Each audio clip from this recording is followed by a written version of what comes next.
Okay.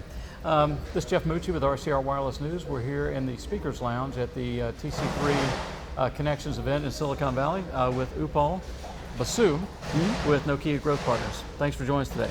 My pleasure. So you just gave a quick 2-minute overview of Nokia Growth Partners and the principal areas that you're investing in. Could you give us a recap of those two items? Yeah. So Nokia Growth Partners is backed by Nokia, and Nokia has always been synonymous with connecting people.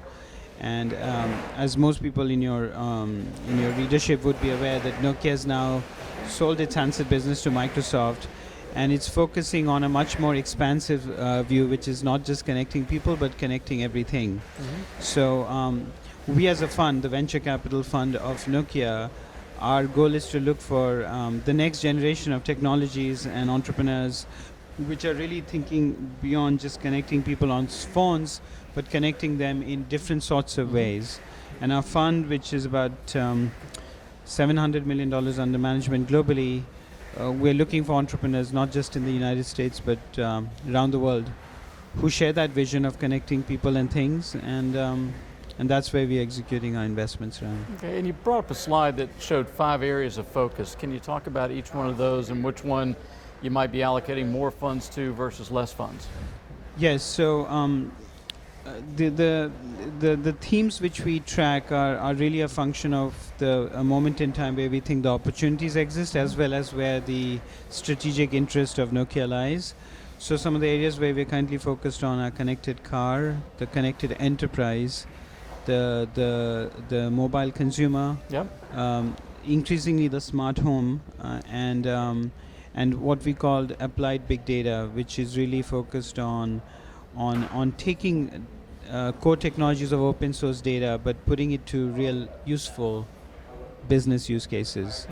We're also looking increasingly at digital healthcare and wearable technologies in healthcare, because we believe as we have longer lives, we're going to need more quantified data about how we live our lives.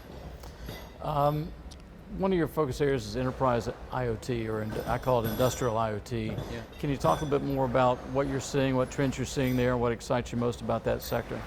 Yeah, so we actually have a slightly different view on how to invest in IoT than a lot of people in the Valley. A lot of initial investments have gone into platform technologies in IoT, generic IoT technologies. We think industrial IoT is going to be much more vertical by vertical driven. So businesses like retail and healthcare and logistics are not necessarily going to buy the same software from the same entrepreneurs and vendors. So we think this industry is going to have many separate value chains, and each industry has to be looked at separately. Just to give an example, we have 2 very interesting investments in this space. One in retail called Retail Next. This company is taking advantage of existing cameras and using them as sensors to map out how traffic and users flow inside the store, and how physical stores can compete against the Amazon in a more effective way. This is an example of a very vertical approach to IoT.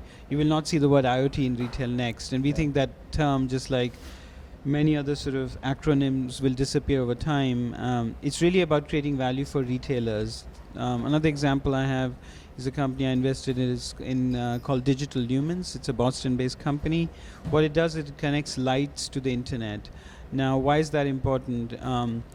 LED lights are dramatically cheaper to run than traditional lights, but LEDs are chips. So when you put a chip and replace a traditional bulb with a chip, you can do a lot more things to that chip. You can put a motion sensor, image sensor, and other kinds of sensors to the chip. So suddenly your light actually becomes not just a way to brighten up your environment, but it's a way to actually monitor what's happening under the light. So again, we think again of that as a very specific use case in IoT, but applied to a real problem, which is how do building managers monitor what's happening inside their facility remotely, using technologies which are really about sensors. So again, 2 very distinct use cases. So we look at businesses really very much with use case centric approach, rather than trying to make bets on horizontal technologies. And how about your fund? Do you have a fund, or we hear a term in there a lot this morning about off-balance sheet financing. Talk about dedicated funds versus off-balance sheet. Sure. So Most corporate investors have what's called on-balance sheet funds, which means that every time they make an investment, they go back to the CFO for permission to invest. Our $700 million is off-balance sheet. And the reason for that is actually that typically what happens is when companies go through their quarterly business cycles, and when they have a great quarter, they're much more willing to invest on their balance sheet. Similarly, when there's a recession, the balance sheet shuts off. By keeping money off balance sheet, we are not affected by the vicissitudes of what's happening in the market and capital markets. In some respects, Nokia had some challenging years between 2009 and 12, but we kept on investing. I would contrast that to organizations like Cisco and others, which basically cut back on the investment because they were balance sheet. So this was a deliberate choice, and we believe the trend in the future is going to be more like this, where the investments are going to be kept in a separate place from the balance sheet.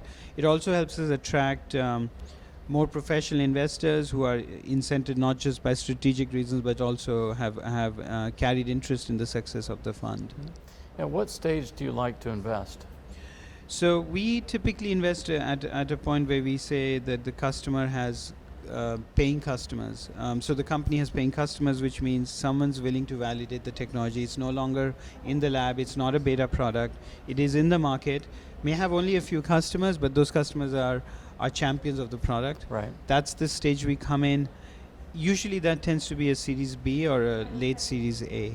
Okay. Yeah. And what's the typical size investment? I would say the sweet spot is $8 to $10 million in the first check.